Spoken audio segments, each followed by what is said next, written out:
Cowboys Nation, why did this segment of Speak feel like a Philadelphia Eagles eulogy? The conversation was so somber and heavy-hearted. You could tell these guys were hurting with their recent play of their team. Their team was playing like, well, their team was playing like. Y'all know what it is. Hit that intro. And the only thing else I got to say is, how about them Cowboys?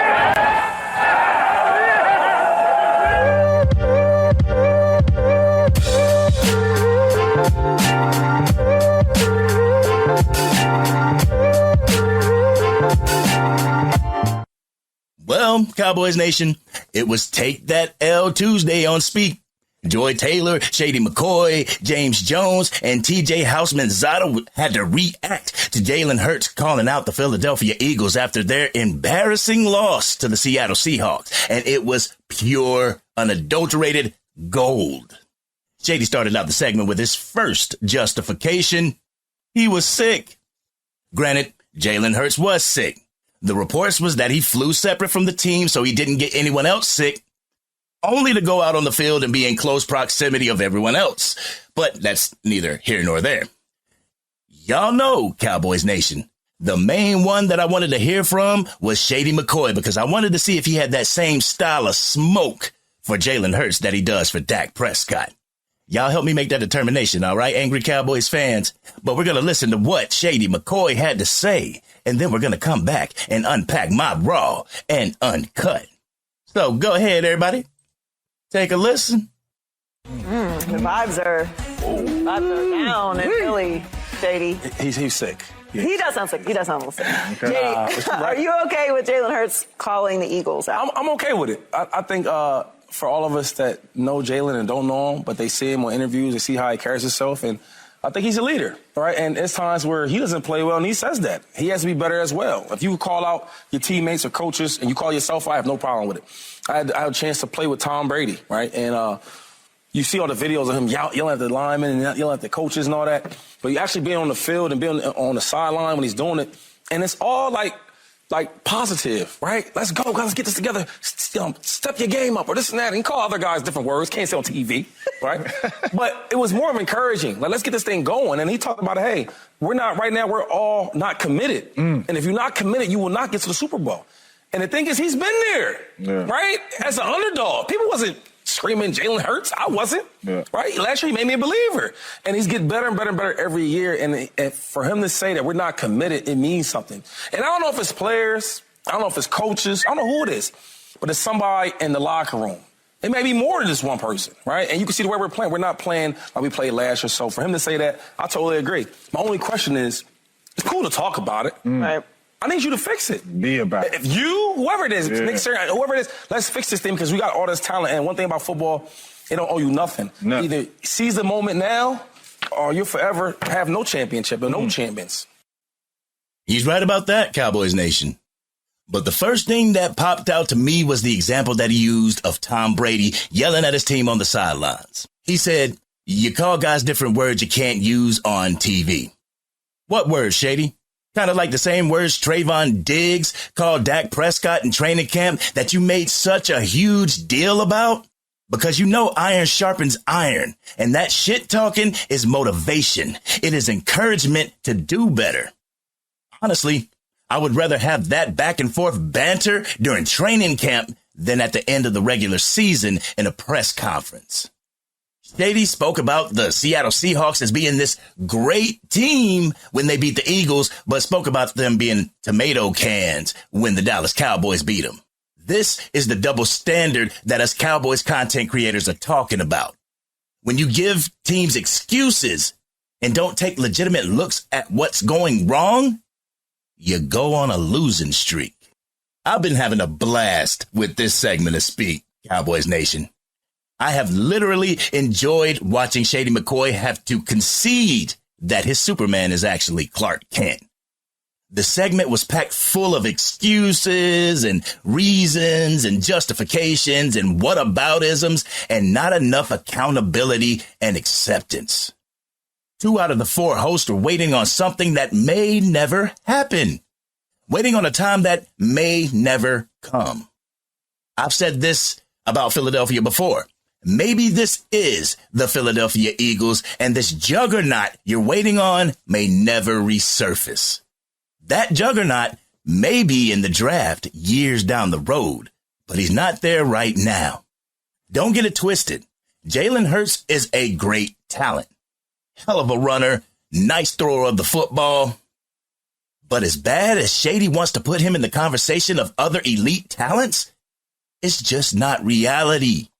Patrick Mahomes and Joe Burrows don't grow on trees. They're called generational talents for a reason. But hey, like you said about Dak Prescott, it's all right to be a game manager. And that's what the Philadelphia Eagles have, a game manager. And it seems as if you're going through what the Dallas Cowboys went through at the beginning of the season. You're struggling to find the run, and you're struggling to find your identity. We know all about it, Philly. That's why we can recognize it when we see it. Man, even A.J. Brown is pissed at the most recent turn of events. He aired out his frustration on X, formerly known as Twitter, starting off a text that read, "Y'all fans swear y'all know everything. It's a shot play to me. I'm the first read. He just missed the throw. Of course, we couldn't throw a 6 because it didn't work. But when the shit works, everyone is happy. Quit all that buddy ball shit. I'm a decoy on many plays." This was a response to the tweet from Lord Bronson Tweets. If you want to read the tweet, just pause the video.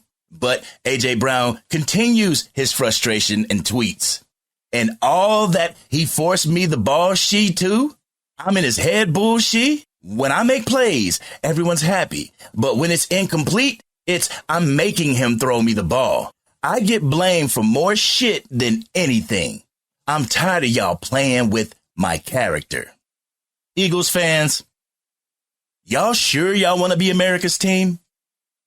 Because America's team, the Dallas Cowboys, gets their character played with on a weekly basis. They get their character questioned on a weekly basis by the talking heads and the 4-letter and 3-letter networks, by fans of other teams, shit, by even our own fans. Win or lose, the Dallas Cowboys have their character and validity questioned every time I turn on my computer. I know y'all are wondering, is this a Cowboys YouTube channel or is this an Eagles YouTube channel? I'm pointing this loss out for the Philadelphia Eagles because the Dallas Cowboys have been right where the Eagles are. We've been through the offense being stagnant and not having an identity. We have been through our defense being par. I mean, the whole team was subpar during the Buffalo game. The Cowboys have been through their fans questioning their motives and continue to go through it. The constant heckling from other fan bases and even the talking heads. Every day, Dak Prescott has to prove why he should be in the conversation of even being a great quarterback. Forget elite. He doesn't get those excuses like he just had a bad game or it's just an off game for him like Shady does with Jalen Hurts. For Dak Prescott, every game must be at a 10. Otherwise, destructive criticism rears its ugly head from people like Shady McCoy and Dan Orlovsky, or even some of our impulsive and impatient Cowboys fans.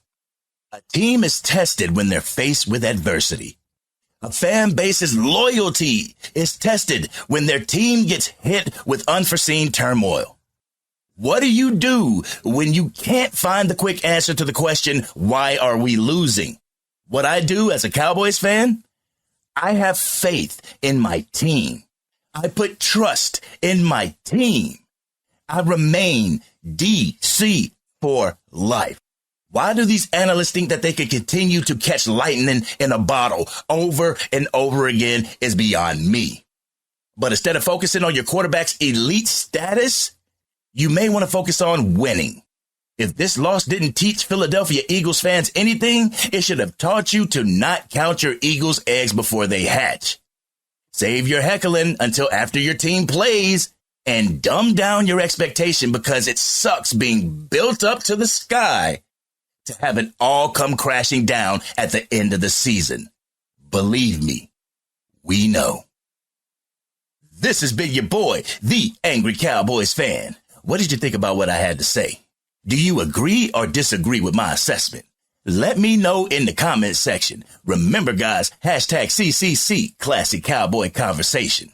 If you're new to the channel, consider subscribing to the channel and joining the rest of us as we cheer on the Dallas Cowboys with pride and with dignity. Hit that bell so you can stay up to date whenever I drop a video or whenever I go live. Speaking of live, I'm thinking about going live tonight just to talk to you angry Cowboys fans. So let me know if y'all want me to do that, if y'all want that to happen.